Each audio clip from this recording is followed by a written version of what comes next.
to start, and welcome, relax, take your jacket off, and it's just going to be very informal. If you see something that you want to ask me while I'm doing it, you can ask, or we can wait till afterwards. But anyway, my name is Jerry Kohút. I'm the community liaison for Cathedral Village, and I come here about 4 or 5 times a year to this spot and do health and wellness classes. And Mary Angelo and I talk about which ones would be good, and she selected Sleep in Our Health. And so that's what I'm doing today. Cathedral Village is a community of all levels of care right off of Henry Avenue, and it's just a lovely place to be in, because there are trees everywhere. So to find trees everywhere in the city of Philadelphia on Henry Avenue is amazing. So anyway, the residents are lovely. They come from all over, and it's just a nice place to be. And the residents that we were just talking about are just nice people. And I say that in all honesty, because you can get a feeling, you know, when people are interested in other people, other friends that they meet.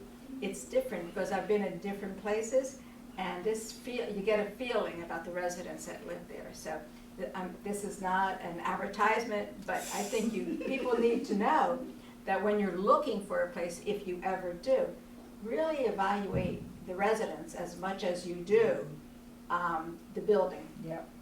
Because that makes a huge difference. Is what? It's been around a while. Oh, it sure has. We, Presbyterian Senior Living, purchased the community, I would say about 6 years ago. Before, it was a standalone. It was owned by one person, and he didn't do anything else, and it was lovely. But there was a time in the world of continuing care that he decided to just sell it, and we purchased it. And Presbyterian Senior Living, we own and operate about 35 communities around, but we have all levels of care. Those 35 communities are basically places like Cathedral Village. But then we have standalones, we have all kinds of levels of care that can just be offered to residents that want different services. They don't have to go to a continuing care retirement community. They might just want to go to assisted living or personal care. Anyway, that's my spiel about Cathedral Village, and it is a very nice place to be. So we're going to talk about sleep in our health. And the funny part, we were just talking before you two came in, that I don't sleep well. So when I talk about this, I can feel it from the heart. So we're going to talk about sleep and our health. Why don't we just go around the room? Would you like to just introduce yourself, just by name? Jim. I've been a member of this congregation for about 47 years now. Wow, Jim, 47 years. Wow. That's wonderful. Okay, what's your name? Charlize. Charlize. Yeah, I just started coming to these things in October. This is my Okay. cousin Harriet. She like gave me a pamphlet for this place, and I retired in October, and I was Okay. looking for things to fill my time. Perfect. And yeah, I've just joining everything. Oh, that's Yeah. great. Yeah. And there's so much to do here. I mean, they have activities going on constantly. Yeah. And when I first started, Mary Angela, you know, it was a nice pace. Now she's like running all the time because there's so many things. And then with the pandemic, things slowed down, and now they're up to it very, very quickly. And your name? My name is Harriet, and I've been coming here off and on for about, at least 15, no, maybe more than that, because I've been retired almost 20 years, and I was coming while I was still working Okay. for evening things. So off and on, Yeah. for let's say last 20 years, I've been coming here. That's wonderful. Well, you know, it's really nice to know, because it doesn't change, and the people are all wonderful, and the activities are just, you could pick and choose all the time. And Grace? Hi, I'm Grace. Guess Jim, you have me. I think I've been coming maybe 20 years, because I've been through 2 other directors before Mary Angela. There was Jackie Yoko, and then there was Leslie. Leslie. And Okay. they all were wonderful people, and also they have done so many other things that I branched out from here, but even just continuing with this was been wonderful. And I will say to the three of you, I happened to get to meet Jerry through one of these activities, and believe me, she is the real deal. She is definitely genuine and a true person. So you can take her at her word. She's really, her heart is in all of this, and I've come to several. I guess I came to one, and then it just sort of blossomed from there. So. She is my advertisement Yeah, person. yeah, she really is. I pay her, you know, I pay her. And I don't sleep well either, so that's something literally. Okay, so we're going to talk about sleep and our health. And again, sleep is just, for some people, they just lie down on that bed, Mm-hmm. close their eyes, and they're asleep. And for those of us that don't, it's just really frustrating. And I have good days and bad days, but you know, it's a challenge. So we're talking about sleep and our health. Well, what are some of the common sleep problems? Well, trouble staying awake during the day because you don't sleep at night. Trouble concentrating. Do you or your loved one snore? Hi, come on in. Sorry, Well, late. no problem, welcome. We just started, so you have not missed a thing. Don't rush and don't fall. Okay, welcome, and what's your name? Trudy. Trudy. Juan. Okay, well, thanks for coming, and we just started, you haven't missed a thing. Okay, so we're talking about common sleep problems, and we just said about, do you have trouble staying awake during the day because you haven't slept at night? Trouble concentrating? Do you or your loved one snore, and that is a big impact if that happens? Are you irritable or tense due to lack of sleep? Certainly if you haven't slept, where the magic time to wake up is around 3 o'clock in the morning, if you haven't slept, you're going to be irritable. Do you struggle at bedtime to fall asleep? Well, yes, that's what happens. Are your stress levels high? And from all of these things, if you have some stress and you can't fall asleep, oftentimes that's the causative factor. What do we know about sleep? Well, first of all, we spend 1/3 of our lives sleeping, and that's really hard to imagine, 1/3 of your lives. And we're talking, that's huge. Sleep is an active process. Obviously, nothing shuts down when you go to sleep. If it did, well, that wouldn't be a good thing. So nothing shuts down. There's a slight decrease in your metabolic rate, and that's normal. Why? You're resting, you're sleeping, you're trying to relax and probably get that body working again for the next day. Some brain activity increases during sleep, and that's absolutely true. Many parts of the brain are as active as awake periods. So you think when you go to bed, well, your brain's resting. We want that brain to rest so that tomorrow you're going to be in great shape. But they're as active as being when you're awake. At least 2 hours of dream state per night. That dream state, generally, you don't even know that you did dream.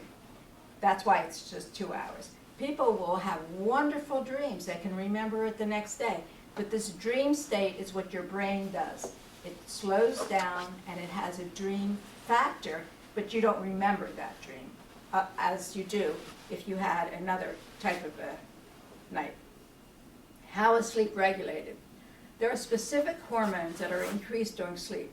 One being the human growth hormone, HGH, produced in the pituitary gland. So this is something, that's why we say our sleep is regulated, because why? The pituitary gland is doing the regulation. Melatonin, and you've all heard about melatonin, produced by the pineal gland and associated with sleep-awake cycle. There are specific cues that exist for regulation of sleep. So now melatonin is very important because we have that in our body. We use that. Our brain uses it. And you can easily go to your drugstore and buy melatonin. And it does work. And it might be because some people are lacking some of that melatonin. So if you want, to try something, if you're having a struggle, it's very common for people to use the over-the-counter melatonin to see if that works. Now, I'm sorry, they said it was associated with the sleep-wake cycle. Yes. Can you explain? I will be doing that. Oh, okay. Yeah. let's see, here we go. How much sleep do we need? Well, I start with, and this is just, I don't know what happens with that, but anyway, infants sleep generally 16 to 20 hours a night. And that maybe something happened when I was trying to work this out. All I can say is when we had Jeremy, our son, and I thought, picked him up and loved him, and he never slept. Now, years ago, do you remember Johnny Carson? Mhm. Years ago? Yeah. Well, Jeremy seemed to like Johnny Carson. So I know, it's really weird. He didn't like Johnny Carson. He didn't like Johnny Carson, but that's when he would wake up at 11 o'clock. So I'd turn on Johnny Carson. At least I was watching something. But anyway, he didn't sleep well. Toddlers, generally 12 to 14 hours of sleep. Preschool, a little bit 11 to 13 hours. School age, 10 to 11 hours. And teens, about 9 to 10 hours. Adults, most adults need 7.5 to 8 hours of sleep a night to function well. Now you're thinking to yourself, well, I only get 6 hours of sleep, 5 to 6. Yeah. 5 or About 6. But that's the huge problem. We need our country as a whole, because we'll talk about that. We are sleep deprived for many reasons. One, stress. I think that, in the slides you're going to see some of them, it's all the way at the bottom, stress. And I say we must move it to the top, because stress can create this issue for you when you can't sleep. Again, they need 7.5 to 8 hours to function well. About 10% require more or less sleep. So it's not a real standard. Pregnant women need more sleep. Sleep patterns. There are 4 stages of sleep during a normal night. One complete cycle takes about 90 to 110 minutes. So as you're sleeping, your brain is working, and these patterns are what makes you fall to sleep. First cycles in the beginning, when you first lay down, are short cycles. Sleep time increases in later cycles. So this is while you're sleeping, all of this is going on, and that's why, if you think about it, maybe that's why you're not sleeping real well, because you're not in one of these cycles. It's just not lie down, close your eyes, and you're going to go to sleep. We have patterns. Now, 4 stages of sleep. Well, the first stage is 1, light sleep. You drift in and out. You know that you're trying to fall asleep. You know that you're trying to relax. You awaken easily when you first lie down. You're sort of trying to go to sleep. All of a sudden, you're a little bit asleep, and then you wake up again because you're not ready for that deep sleep. Your eyes move slowly. Sometimes, when you first, are lying in bed, some people experience like you're falling down. I don't know if you've experienced that, but it's kind of frightful. Nothing happens, it's just in your brain that your body is falling, and that happens in the first stage. If you haven't experienced it, there's nothing wrong, but that sometimes you might experience it. It's like your muscles are trying to say, what is this happening? Why am I feeling this way? Stage 2, your eye movements stop. When you're in stage 1, you're still in that light sleep. Stage 2, your eyes start relaxing a little bit. All of this is about relaxation. Brain waves get a little slower, so we know in stage 2, we are trying to go to sleep. Stage 3, extremely slow brain waves, interspersed with smaller, faster waves. So your brain is still trying to figure out, in their noggin, what's happening to me? Well, brain waves interspersed with smaller, faster waves. It starts to say, this is deep sleep. Your eyes don't move anymore. Your muscles don't move. Difficult at this point to just wake up. Thank goodness, because you're moving through the stages of sleep. During this stage, you may experience sleepwalking. If you've ever heard anybody that sleepwalks, it's generally because they're not in that deep sleep yet. They will get up and they will start walking around. Sleepwalking, bedwetting, or terrors. Now I have a story about bedwetting. My husband went to Penn State, and we were at Penn State, and both of us, and we were married, and he had really a wonderful advisor. At Penn State, he was getting his doctorate, and so his advisor said, Sylvester, that's my husband, would you mind, could you babysit our children? We're going away for like 4 days, and he knew my husband, he knew me, and they felt very comfortable. So my husband said, sure. Sure, we could babysit for 5 days. It's a very long story, I'm making it short. So anyway, we were there, we lived there with the kids. They had 3 kids. The youngest was a boy, I guess he was around 7, 8 years old, and then 2 older kids. So I was there, I was still working and everything, but would the kids go to school and everything, then I would get back. Anyway, make a very long story short. Well, the first night, good night, good night, good night. And they knew us well enough to not be afraid or anything. Well, the little boy the next morning, I noticed the bed was wet. Okay, so I changed the bed. And then the same thing happened the next night.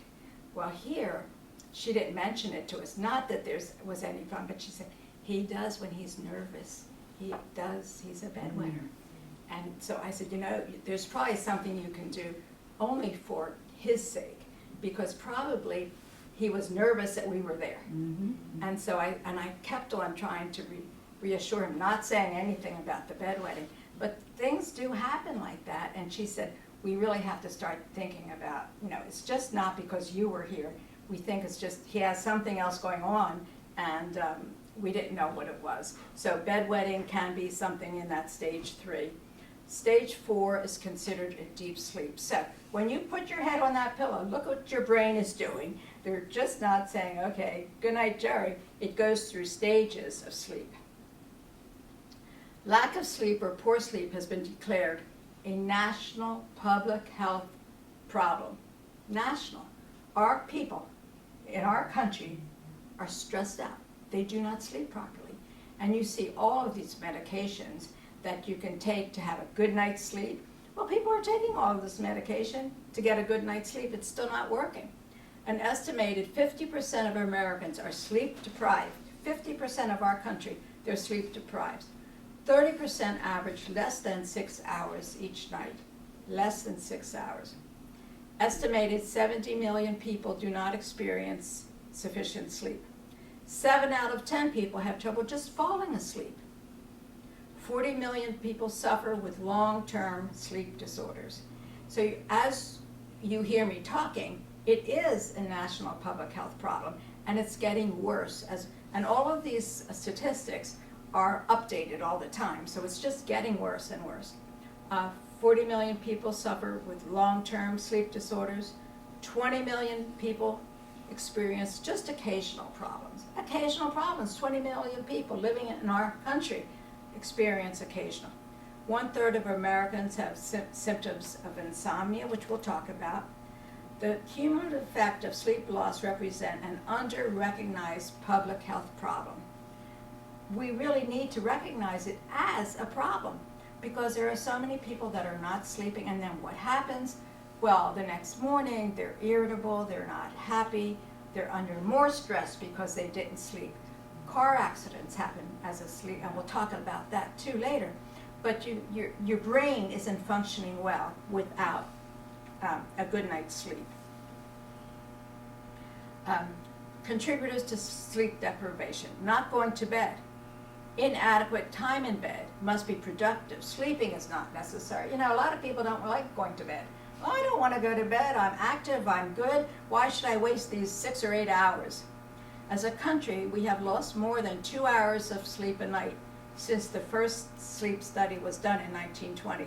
Well, you realize that they were doing these studies, maybe 1920, let's say 1925, it could be that, well, maybe about 15 minutes were lost, all in sleep in those time periods. But at this point in time, it's 2 hours of sleep lost since they first started to do this sleep study. So that's very significant. People used to get a good 8 hours of sleep. That's what they did, 8, 9 hours of sleep. They were refreshed, they would go about their day. Not anymore. And also, we do not recognize sleep disorders. If you don't sleep well, you don't think, oh my gosh, I have a disorder. You don't think that way. You just think you had a restless night, and you know the next night you were so tired you went to sleep and you felt good. But it could be because of a sleep disorder. Contributors to sleep disorders. Well, first of all, genetics. My mother never slept right. Well, I blame her because, you know, she gave it to me. But that is true. It is genetic. Aging, menopause, hot flashes, hormone changes.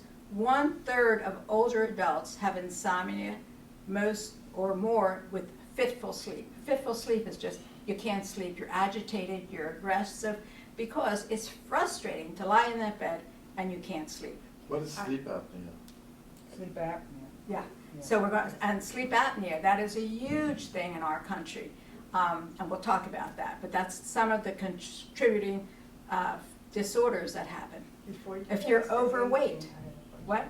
Before you pass to aging, I have a question. Yes. So, do men get hot flashes? I know they don't have menopause. Right. Yeah. Well, they have hormone changes. They do. They do have menopause. Yeah. They have Yeah. menopause. So all of Men these go through things, menopause. yeah, men or Yeah. women are affected by these things that, you know, hot flashes for men too. But, you know, it's not one of those things that men are going to talk Talk about. about. Yeah. Sorry, sir, I'm sorry.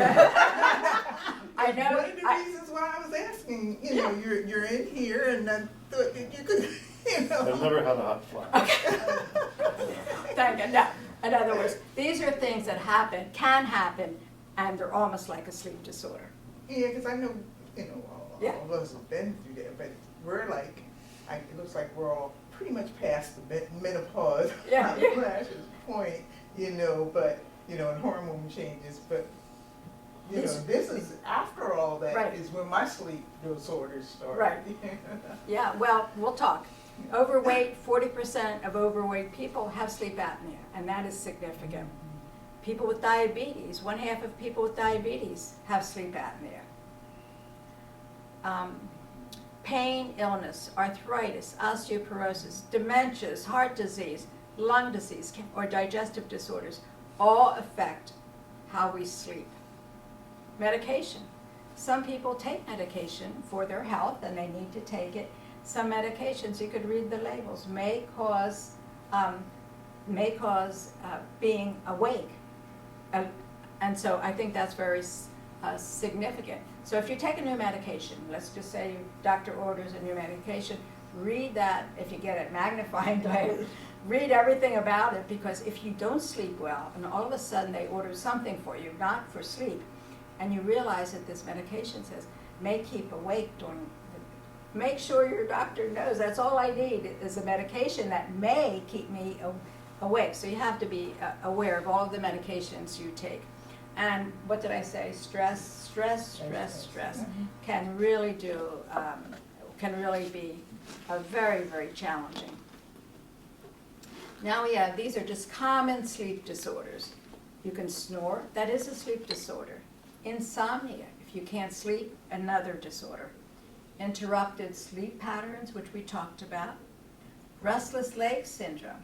People that have restless leg syndrome, it's absolutely is a sleep disorder. And what that means, your legs just start moving around at night. They just are very, you don't know why it's happening, but it does. And so that's another sleep disorder. And they ache. I mean, I don't have it, but my husband has it. And he says his legs. He does have it? Yeah, his legs, he'll get pain in his Yeah. legs and he has to wake Get up, yes, and sometimes you get up, you try to massage your leg a little bit. It is a disorder, it really is a challenge. But there are over 85 different sleep disorders, so we're not going to go through all of them. But that is the issue that we have in our country, and I believe truly so much of it is based on stress. And we have to work on that. Sleep apnea, this is really a big issue. Sleep apnea is a potentially dangerous, serious sleep disorder in which breathing repeatedly stops and starts. People that have sleep apnea really don't recognize it right away because they think, well, you're snored maybe, or you did this or that, because they never had it before. So why would they know or recognize this issue? If you snore loudly and feel tired after a full night's sleep, you might have it. So if you snore loudly, and maybe you don't know you're snoring loudly, but maybe your partner has it, you're snoring during the night. If you don't have a partner, or you're sleeping by yourself, you may not even recognize the sleep apnea because you're not getting that full night's sleep. General symptoms of sleep apnea: loud snoring, stop breathing during sleep, which would be reported by another person. So if you're sleeping with another person, they can say to you, last night, you were awake, you snored, there's something wrong with you. You have to go to the doctor. Gasping for breath, you just are searching for air, and that is all part of sleep apnea.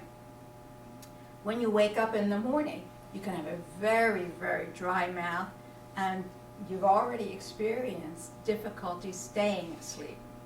At this point, if you have any of these symptoms, and it's not just one night, you keep on experiencing this every night, talk to your doctor if you have any sleep problems that leave you fatigued during the day. So some people will just wake up at 3 o'clock. That is most people, if they have a problem, it's 3 o'clock. So 3 o'clock, we should all call each other and have a cup of tea or something. But it happens around 3 o'clock. I've heard of So that, yeah. recognize that you might have that. You might just have something going on. But if it's really serious, you're gasping for breath. We're just talking, 3 o'clock you wake up and you realize, oh wow, I have another 4 hours before I can go to sleep. That's different. If you really are struggling with sleep and you're breathing, you really have to get to your doctor and have that person give you some direction. The only problem is, Yeah. consider the fact that I have sleep apnea. The idea of the gasping for air during sleep, Mm-hmm.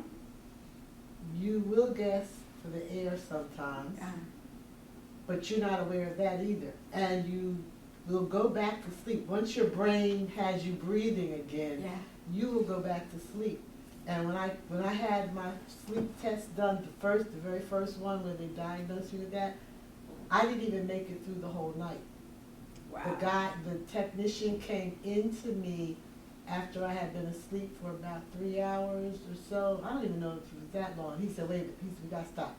I gotta hook you up and see. Yeah. Cause that's just, and I didn't realize that I was waking up that often. I didn't realize I was gasping for air when I woke up. See, that is thank you for sharing Yeah, that, because if yeah. you have it and you haven't recognized it yet because, you don't know what happened, that is really good to tell somebody about it, because there is something we're going to talk about, how you are diagnosed with sleep Yeah. apnea. Yeah, it's different because she had it that way, and I can recognize that. When I dealt with sleep apnea for that period of time, mine was the opposite in the way that I would wake up gasping for air, and my heart would be beating out of my chest. Wow. And I'd feel, my pulse would be beating super fast and everything. So that was scaring me. So that's what sent me to the doctor, and they put me on the heart monitor. Sure. And while I was on the heart monitor, everything went well. Of course. It's like a child. Oh, he doesn't do that. No, nothing. It was finally being looked into. Yeah. And then you were that fine. relaxed me for some odd reason. Yeah. But they did realize, they were able to tell me symptoms Mm-hmm. and what I needed to do. I was put on blood pressure medication, and I had to lose some weight, and I lost close to 50 pounds from that. Wow. Just different things that I did that helped me. Now that doesn't necessarily help everybody. Right. I got one of those types of beds that so that I wouldn't be laying flat Right. all night, because that was also Sure. something. They were telling me my tongue was going through the back of my throat, everything. So, a lot of things helped me without having to. They said if these things didn't help, then they would give me this. The Sleep test. apnea machine. The test. Sleep apnea machine. Yeah, But Yeah, it really is. But they And have I a think, lot of things on television now, but I mean, you all found it out, but I mean, I see quite a bit of ads, I mean, at least they're doing, I don't know what the medical community is doing to really even make it more aware to people, like you say, you don't know it until you're almost in the state of Right, that, right. in terms well, of. that's why I think that is both of them good points. If for some reason you, first of all, we're gonna start with the next morning, if you really feel exhausted and you don't realize that all these things were happening at night, I would talk to your doctor about it, because you, sometimes, like you said, you didn't know these things were happening. You know, she didn't. You didn't know they were happening. You knew it, you were right on target, but you didn't know these things were happening. But that's what you share. If you're waking up, you're tired, you don't understand why you're so tired, really talk to your doctor. Then they can run some tests, and then you'll know what was really causing the issue. Because when you don't sleep, your whole body, the next morning, it's just, why even bother, you know? Thank goodness for coffee. So, okay.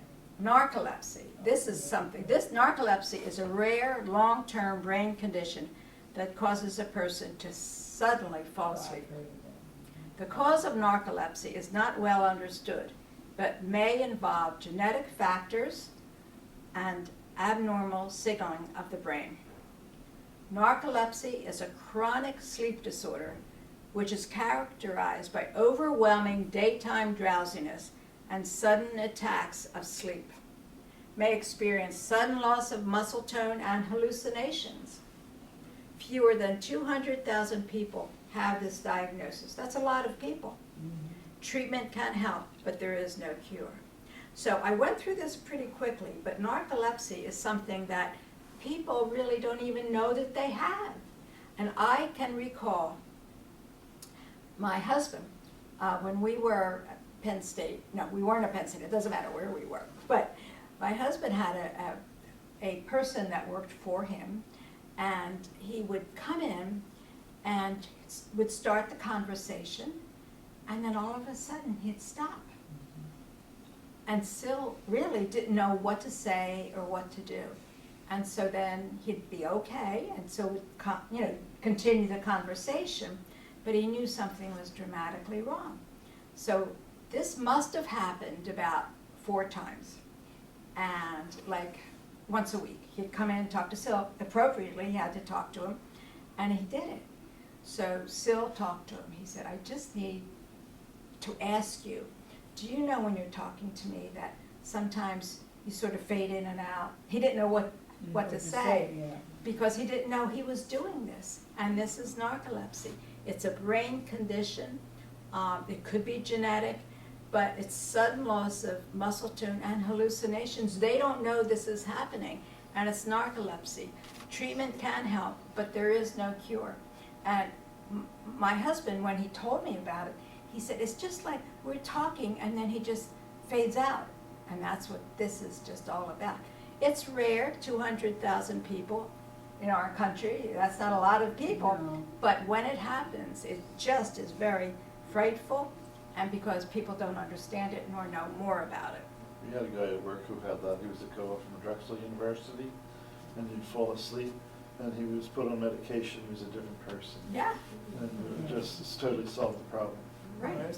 You see, you don't know. You don't know that this is happening. And that's why, it's so important. If you have something, whatever that problem is, if you have something and you think, well, it's just X, Y, Z, it's nothing, I'm okay, and then all of a sudden it's still there, go to your doctor, because they can help. And if they can't, they're going to get you some help that you may need. Don't ignore anything about your body.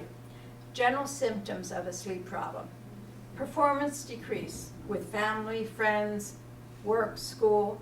You don't really want to deal with people because you haven't slept. Behavioral difficulties, you're irritable. Well, if you don't have a good night's sleep, even if you had a cup of coffee, it affects you. You're hyperactive. People that have sleep problems, frequent illness, headaches, jaw pain is very significant, earaches, you get depression, anxiety, daytime sleepiness. So all of these general symptoms, you do have a sleep problem. And I think just talking about it in our class and then recognize it, even if you have a family member or a friend that talks to you about their sleep. Make sure that you say, don't just assume it's just because you had a bad night, or just don't assume it's just stress. Find out so that you know that you can get some support and help. Signs of sleep deprivation. Okay, well, you need an alarm clock to wake up. You're so out of it because you haven't been able to sleep, you need that alarm clock. Falling asleep within 5 minutes of hitting the pillow. Well-rested people take 10 to 15 minutes. So a person that can't sleep, if they fall asleep, that means that they are exhausted, whatever that reason is. Napping easily or falling asleep when you sit down watching TV or a movie. Well, you know, so the TV lately has had nothing on it because of all of the strikes that they have. You see rerun and rerun. So I'm going to say, if all of a sudden you fall asleep watching TV, don't worry about it. Just put a board. Thank Yeah. goodness. Oh, yeah. How many repeats of How special much I've victims seen this unit? before, so okay.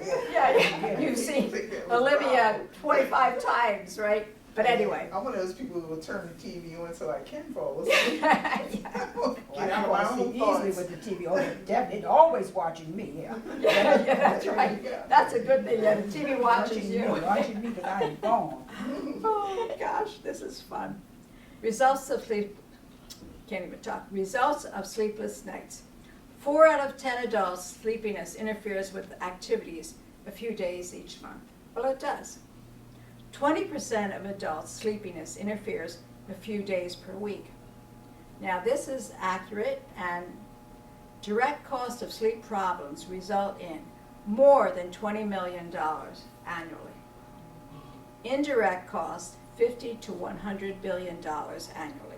So, direct cost of sleep problems, you're going to the doctor, you're getting medication, you're trying different mattresses, obviously all these things. But the indirect cost, $50 to $100 billion, people try anything to be able to sleep.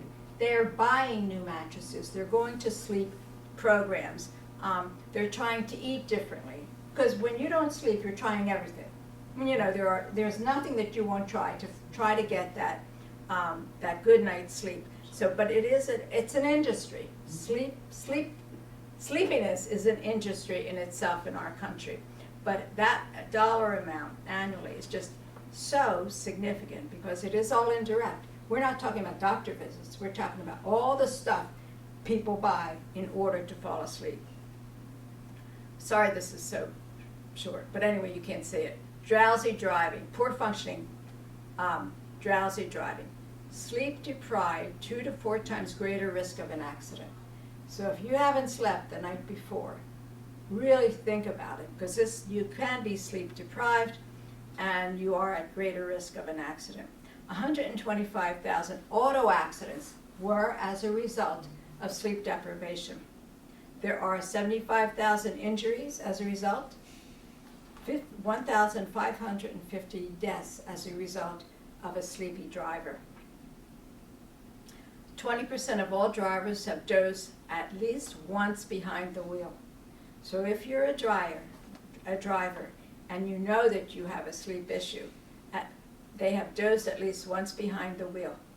1 night of sleep deprivation equals to legal intoxication. 1 night of being deprived can almost make you feel as if you've been drinking alcohol. Some of the disasters that have occurred, Chernobyl, 3 Mile Island, the Challenger, and Exxon Valdez, all of those disasters occurred because of people being asleep at work.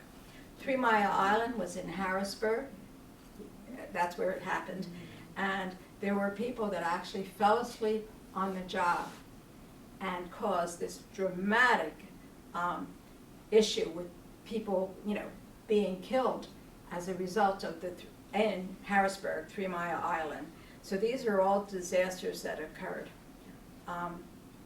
definitely because of lack of sleep. Well, you can add air traffic control. I was just going to say that. Yeah, I took the words right- because this week, the last 2 weeks, that's all they've been But talking they about. said that, yeah, I Yeah. was just getting ready to say, either showing up drunk or sleep deprived, they say. That's right. And there's a limited number of them, you're already on the job, so they're already down people. Right, So so the that's- 2 or 3 that are there are not fully functioning. That's right. So it's like, yeah. That's What if exactly the right. guy put his head down on the desk and went to sleep? They just started, yeah. Yeah. reporting At that. work.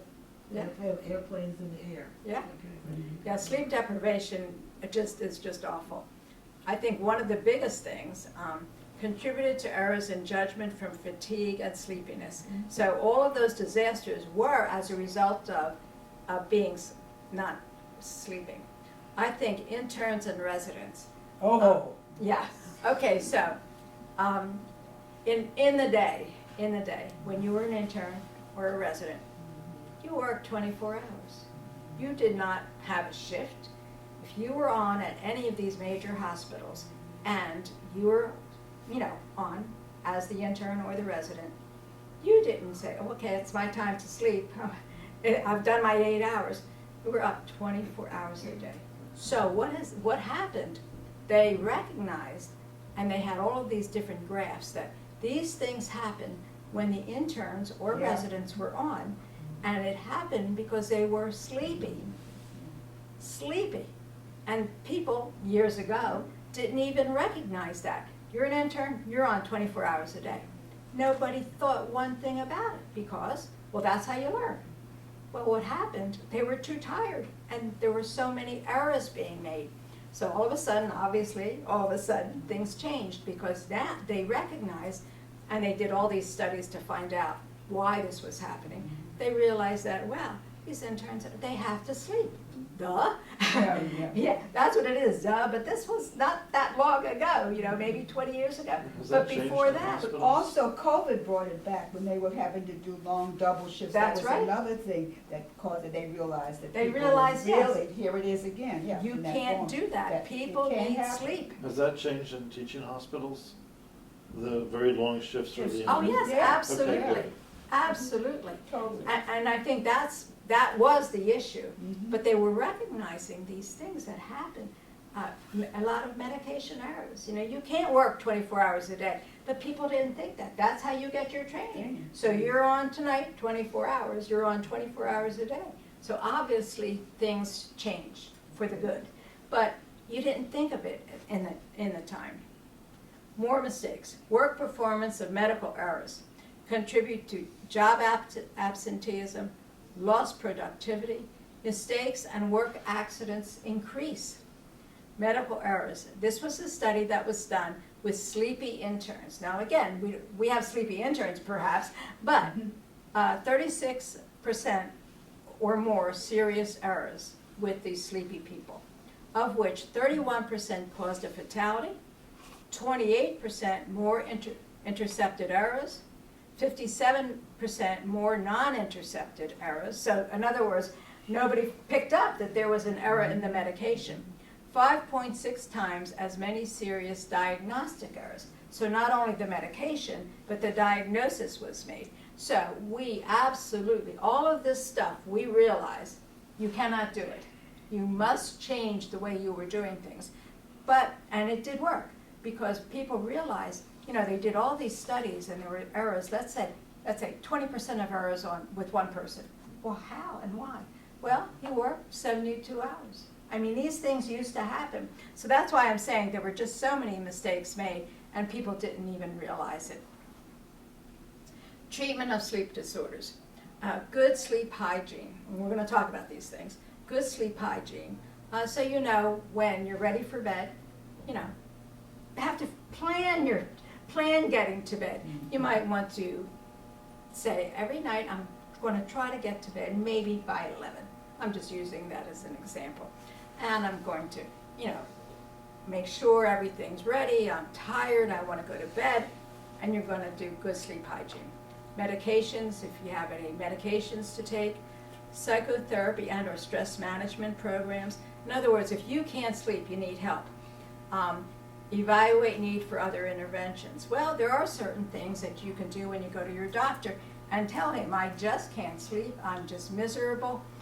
They might do the psychotherapy or stress management. There are mouth appliances that can be used, because sometimes you can't breathe properly because you're not breathing through your mouth or your nose. So you need sometimes, it's like a little mouth appliance that you put in, surgery. A lot of people have tonsils and adenoids. Well, years ago, you had tonsils and adenoids removed. You know, who thought of it? But now, nobody removes tonsils and adenoids. But maybe, because you can't sleep, you might want to have your doctor check that out. Weight reduction if you're obese, and that can significantly change. The CPAP machine, which is a continuous positive airway pressure machine, and Inspire Medical Systems, which we can talk about. Exercise and sleep. Exercise helps to reduce stress, so exercise may be a great defense against sleepless nights. I think exercise is so good because sometimes, you know, you haven't really done that much. I mean, you've been busy, but your body is like, you know, wound up yet. So exercise is so, so good. Any type of exercise is good as long as you are comfortable with the exercise. You don't want to say, okay, I heard that crazy Jerry say I should exercise, so I'm going to walk 3 miles today. You have to understand what you can do. Always check with your physician before attempting an exercise of any sort. Not only are you helping your sleep issue, but appropriate exercise is good for your health. I think a little bit of exercise helps your entire body.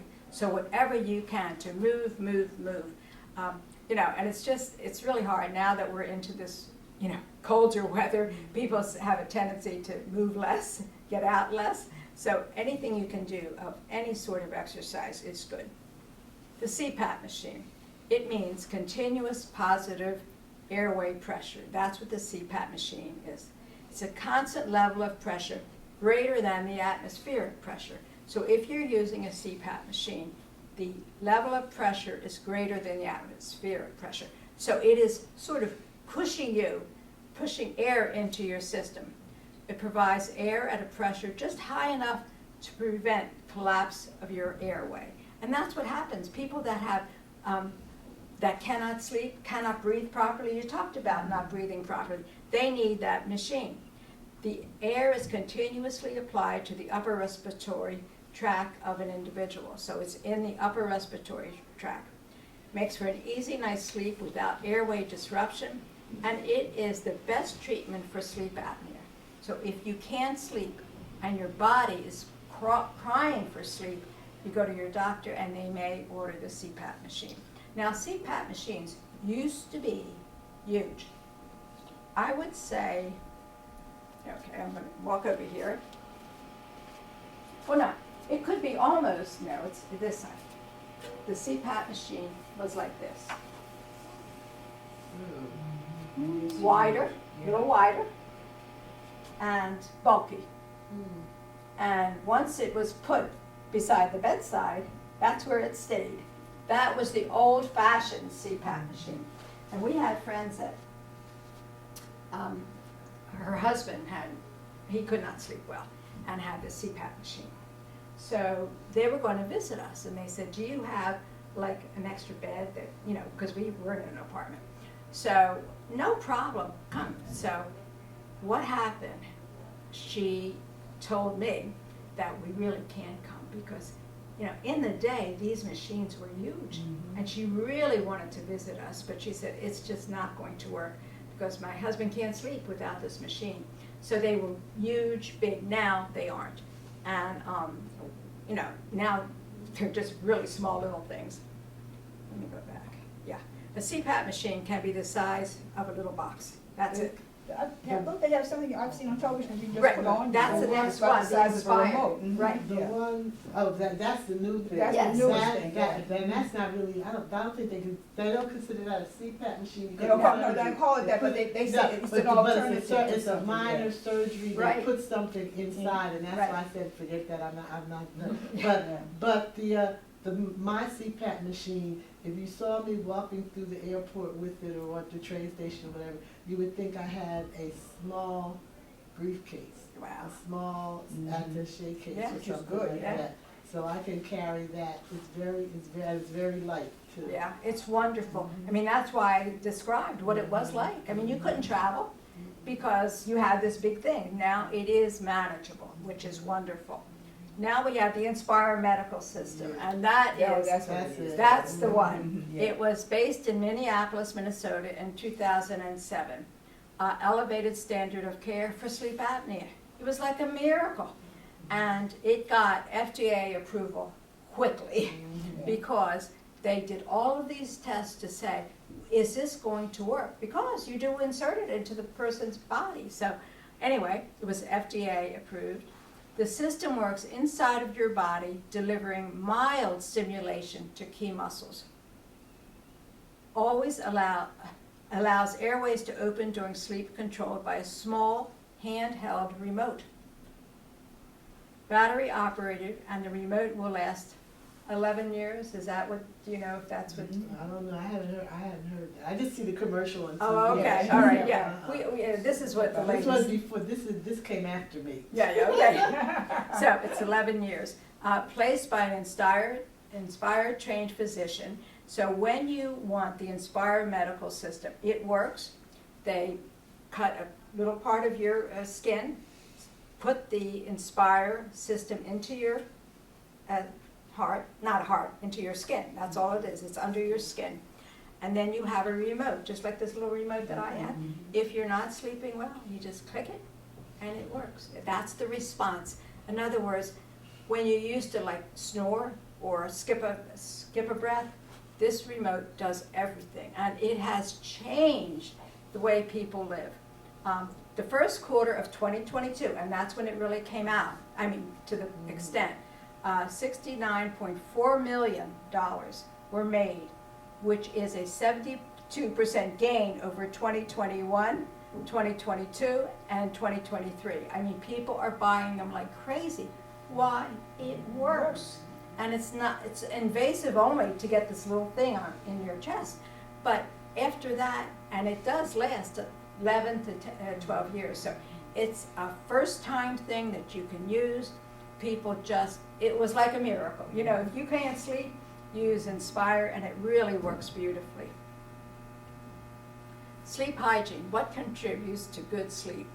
Start with a relaxing routine. Now I want you to all listen to this because you're going to sleep tonight after you go to this relaxing routine. Warm bath or shower, that's really supposed to help. Quiet activity, lower lights. In other words, you got to get your body ready. You can't just go upstairs if you have a second level and just say, okay, Jerry's gone to bed. It doesn't work that way. If you can't sleep well, you have to prepare. Warm bath or shower, quiet activity. Lower your lights. A regular sleep schedule.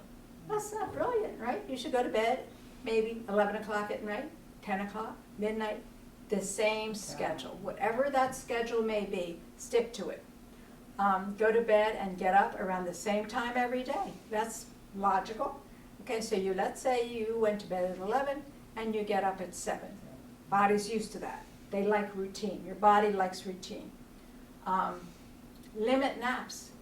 Well, my husband says, you take naps. Well, I do not take naps, I say. Well, you know, one thing I will say, I'm always standing. I just never, during the day, I think I'm really active. God knows what I do. But anyway, and then after dinner, and I sit down on the sofa, But are they I go to long sleep. naps, or is it like you fall asleep for about 5-10 minutes and you're refreshed? They call those Yeah. power naps. They say Yeah. some people can do that. I can't do I can't power do nap. that. The only thing I do at night then, when I'm watching TV, unfortunately, I will fall asleep. Well, first of all, they're all reruns. I want to give myself a little break here. But anyway, you know, I know I do that, and it's not a good thing. Jerry, is there any truth to the old-fashioned medication that all the dollars? Warm milk. I hear my grandmother's voice, or somebody yeah. from way back Warm when. milk Does helps. it really work? I think it does. Whatever's in the milk, I don't know. Yeah. No, I do think it does. Okay, lower lights, regular sleep schedule. Go to And they bed. also talk about the temperature of the room. Yes. Limit stimulating behaviors before bedtime. Limit caffeine, absolutely, after 2 o'clock. Limit alcohol after dinner. Limit large spicy meals. Limit vigorous exercise 4 to 6 hours before bedtime. So what that means is, if you want to exercise, don't do it before bedtime.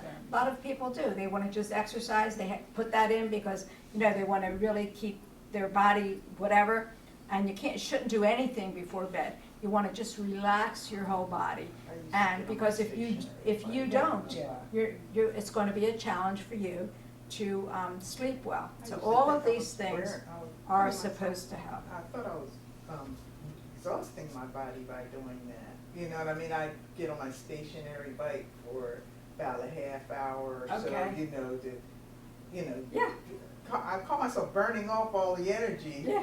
Now this is saying. Yeah, I know that you are supposed to do it anywhere close to. Bedtime. Bedtime, not at all. Yeah.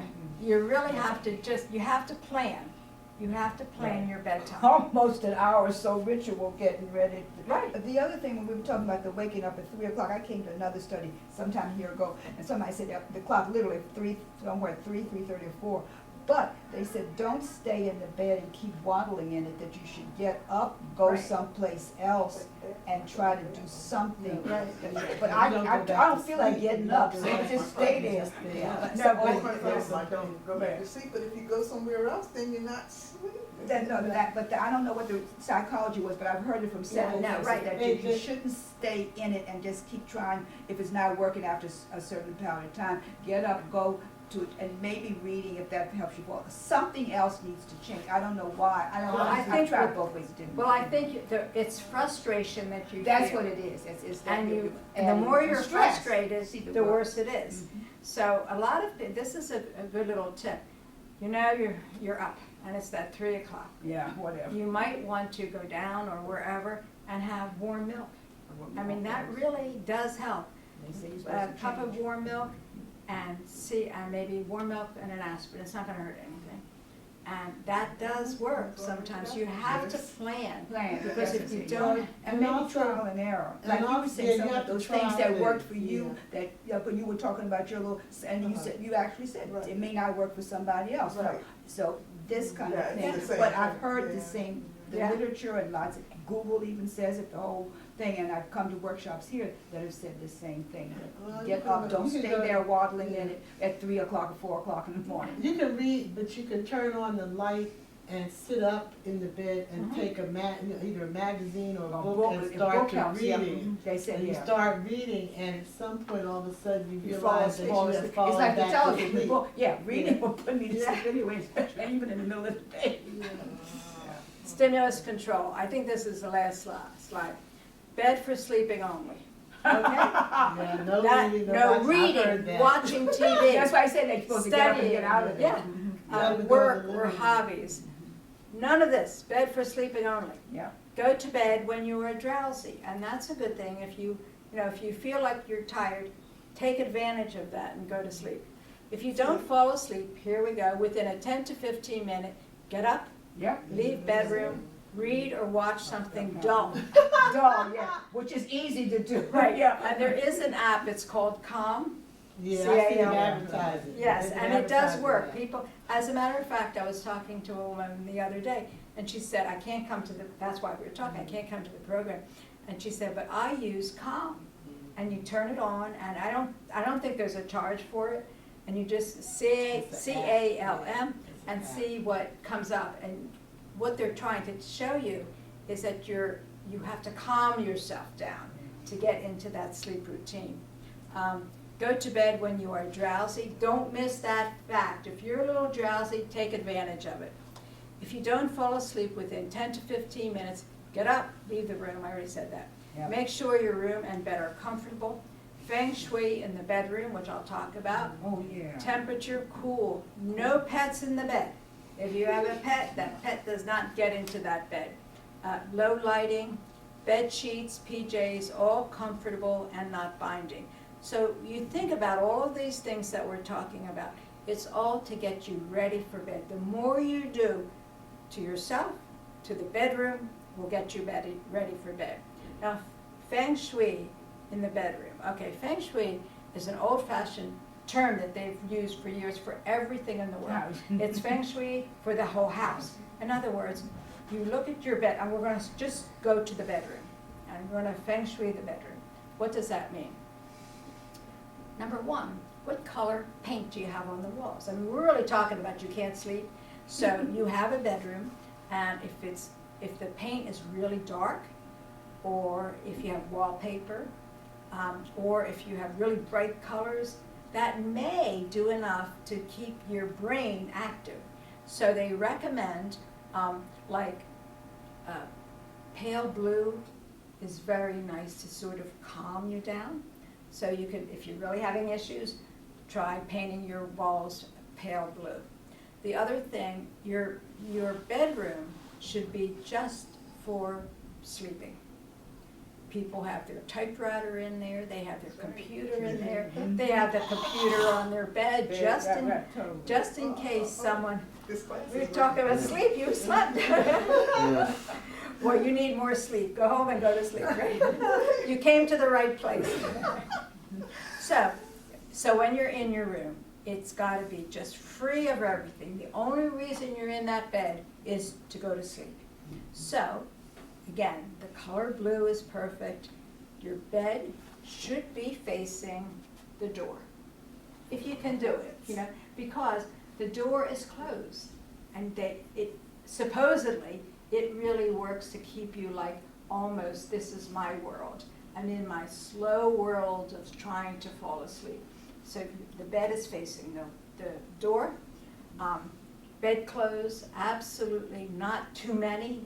Make sure that you realize sometimes you get all tangled up in your bedclothes and you know that's not working. So you prepare your bed and your bedroom for a person that needs to fall asleep. Nothing should be in that bedroom but your bed, your bedclothes, and just to make sure that that's what you're doing. I know every bed, you go into a bedroom, you're living, because you have everything in that bedroom. You have this, and then by the way, you're watching TV, so your TV is on, and then it's on all night because you forgot to close it. I notice though, when it comes to watching TV, it's like, if it's quiet in the room, then my mind is on overtime. Yeah. It's working, used to be before I retired. Right. I would You think of everything. Yeah, and everything. But if I could turn on the TV and turn on a show that It's boring. Right. Then, but at the same time, it's taking my mind off of everything that's in my head. Then I can finally fall asleep. But my problem is, like if the end of the show and the music is too loud, that wakes me right. Right, wakes you up. So I have to remember to put the timer on. What you have to do if you're having sleep problems is just think, what will help me to fall asleep? And we talked about that show, the thing that you can do, Calm, C-A-L-M. They say it really works. It's like a little program that has music, very low music, and you could just. But what's it on? No, it's an app. No, it's an app. Well, people do have CDs and things like that, or those little, and then some other machine, even with air or something coming out, or some other lighting kind of things, but whatever will work. But I used to have. There used to be a radio station that played. Well, they do have smooth jazz, but it was a combination of smooth jazz and the smooth classical. Actually, it was a combination of a lot but of sometimes music. they still have a commercial in there. There is one, but there's one that it's doesn't. gone now. That station, they didn't have commercials except for breaking for the changeover. Oh, okay, because I've tried some. But I had my radio. I had a Bose radio. Okay. And I would set it low, and I would doze off. And if I woke up just a little bit, I would turn it off, and I could go right back to sleep because I was that relaxed. Right. Bose radio broke down, and I had to replace it, unfortunately. But listening to smooth, or the noise, like they have the white noise. But that's what I was trying to figure out. Yeah, the white noise. Yeah. But the Calm is an app that it is an app that you put on your phone or your tablet or your, and then it'll play it and it'll go off. But you have to remember, watching TV, you have to set it to turn off. And 2 hours so that when you go to sleep. Because otherwise you'll get too much stuff coming in. Because when you realize it's going to me, when I fall asleep while I'm watching it, if I know I set it to go off, I just keep sleeping because it goes off and I'm not aware it went off. A sleep study, okay. Now, when you have tried everything, I mean, you've done all these things we've talked about and you still can't fall asleep, Chat with your doctor, and he may suggest a sleep study. The study, has anybody had a sleep study? Okay, I thought you two would have it.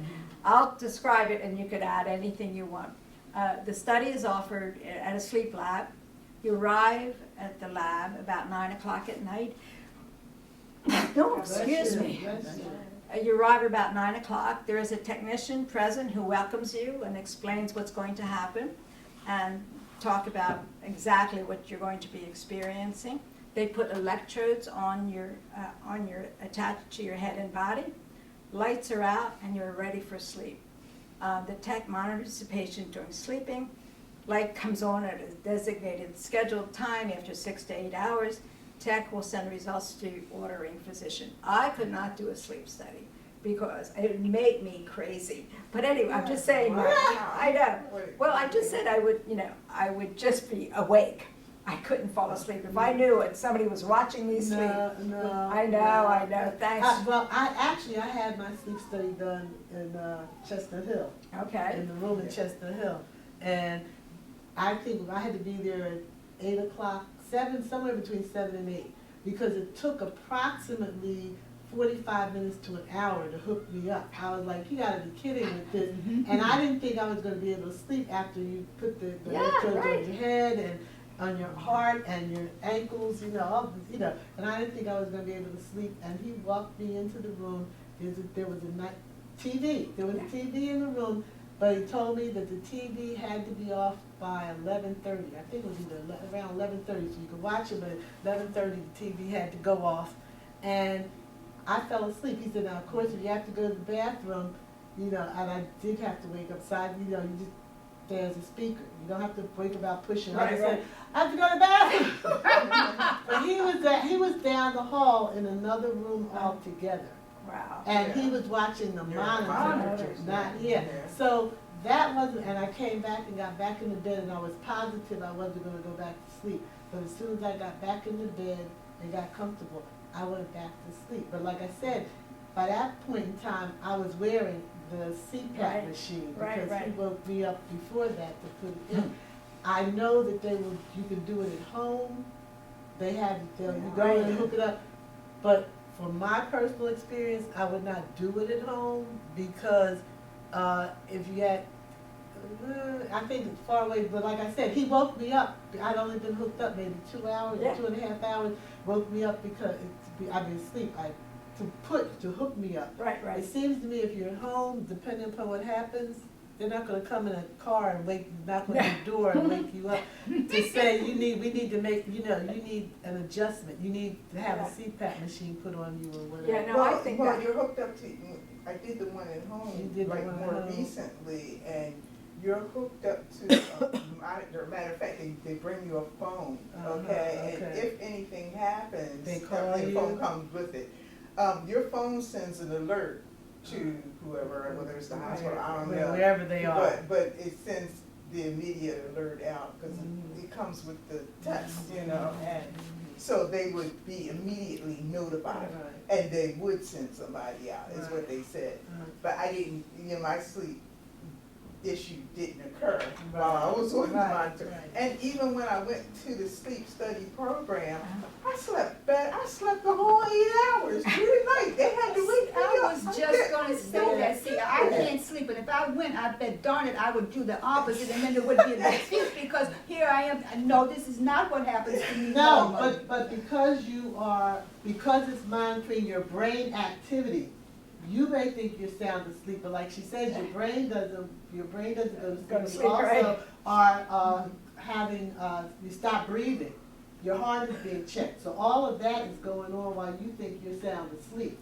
No, but what I'm saying the other way around. Yeah, I slept through the night that, when but I went. that would happen to me, and I don't sleep through the night. I did sleep through the night, except for having to go to the bathroom and him waking Yeah, me but up see, and telling me. normally I don't. That's the point. I want them to see why I'm awake. That's to be the opposite with me. Yeah, that's how I want it. Yeah. For me, I normally wake. I would too. wake up when I had the issue. Yeah, I'm like you. Yeah. But that's what I'm saying. I don't know if I See, can that's do it. a You sleep were study. defeating the purpose because I don't. So tell me why I can't. Yeah, I'm like you. Why? So why am I here? Okay, we're gonna de-stress, learn relaxation That's techniques, what it is, both de-stress. physical and mental. We've got to de-stress. Stress, yeah, And that's it. I think the way things are going in our country, I don't know how you can Or the de-stress. world, Or yeah. the world and country, right. Maintain a regular physical activity program, which really works. Physical fitness programs help us with sleep quality. Now, you don't want to do it, you said you were doing it before you went to bed, but I think some people may be able to do that. If not, you really have to try to get some physical activity in. Physical and fitness programs help with sleep quality. I totally agree with that. Do not go to bed hungry or full. Practice stimulus control, which is, that's it. That's stimulus control. Thank you. Are any questions at all that you might have? I have handouts in the back going over some of the things that we talked about. And there's also, you could take a tablet and a pen if you'd like, and there's some candy if you'd like to take that in the back. So thank you all for coming. Thank I you. so Thank you appreciate very it. much.